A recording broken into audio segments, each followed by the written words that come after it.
मैं हूं इंतखाब सूरी और आप देख रहे हैं हमारा चैनल प्रॉपर्टी अपडेट से। दोस्तों, इस वक्त हम तहसील टाउन में जानना चाह रहे हैं कि कौन सी जगहें ऐसी हैं जहां कब्जे हैं, मसाइल हैं, आप लोगों को ज़रा एहतियात करनी चाहिए।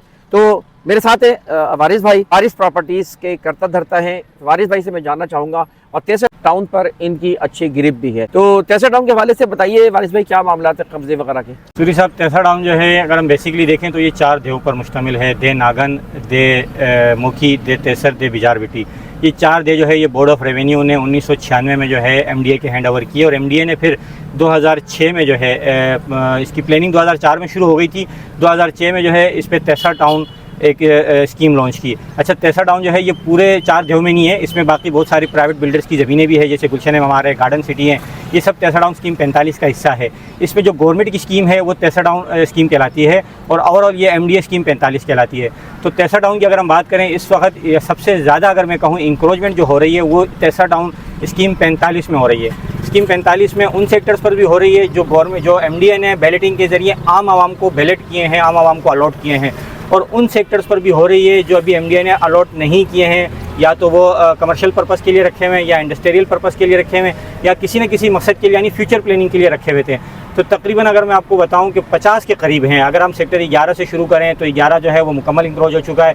सेक्टर 12 जो है उस पर डिस्प्यूट है, बहुत ही नामी ग्रामी बिल्डर हैं, उनका जो अपना अलकरीम हाउसिंग का उनका डिस्प्यूट है, उन्होंने बाउंड्री की हुई है इसके ऊपर। फिर इसके बाद अगर हम आते हैं 18 पे, तो 18 पे तकरीबन 10 से 15% जो है वो कब्ज़ा है, उसमें अफ़गान बस्ती जो थी इनके कब्रस्तान बने हुए हैं। फिर इसी तरह अगर हम आते हैं सेक्टर 23 पे भी 10% इंक्रोच है। सेक्टर 25 जो है वो मुकम्मल इंक्रोच है, उसमें किसी किस्म की कोई जो है आबादी नहीं छोड़ी गई है, मुकम्मल इंक्रोच है।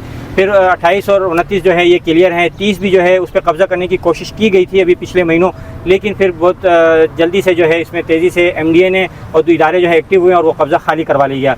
फिर हम आते हैं 31B की तरफ, तो 31B जो है ये मुकम्मल कब्ज़ा हो चुका है।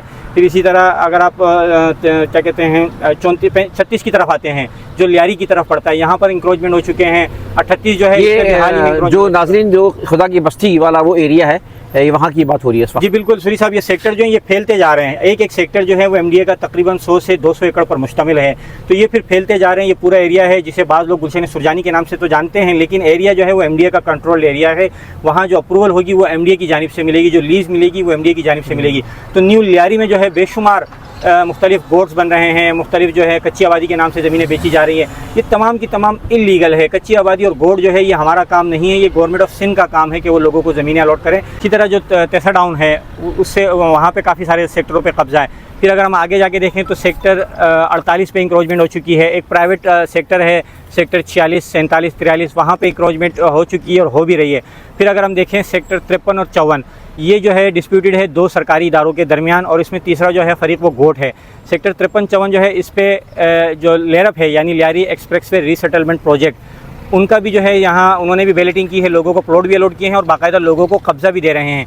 जबकि एमडीए ने भी 2007 में यहाँ पे कुरानदाजी की है और एमडीए ने भी यहाँ पे लोगों को हज़ारों की तादाद में प्लॉट अलॉट किए हैं।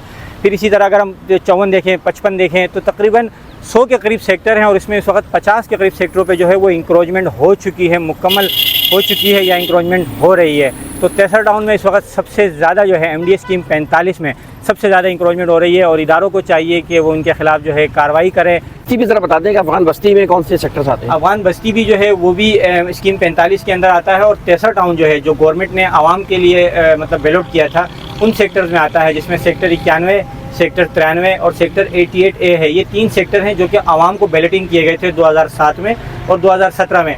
इसमें जो है फिर कुछ प्राइवेट जो बिल्डर्स हैं उनकी भी ज़मीनें इंक्रोच हो चुकी हैं।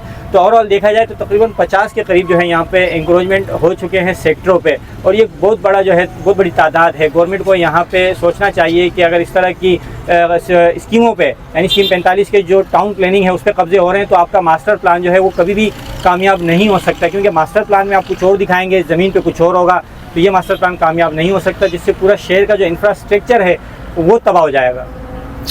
बहुत शुक्रिया अब्दुल वारिस भाई ने बड़ी कीमती और मुफीद मालूमात आप लोगों को दी है जो आप घर बैठ के आराम से मोबाइल पे देख सकते हैं। बहुत शुक्रिया।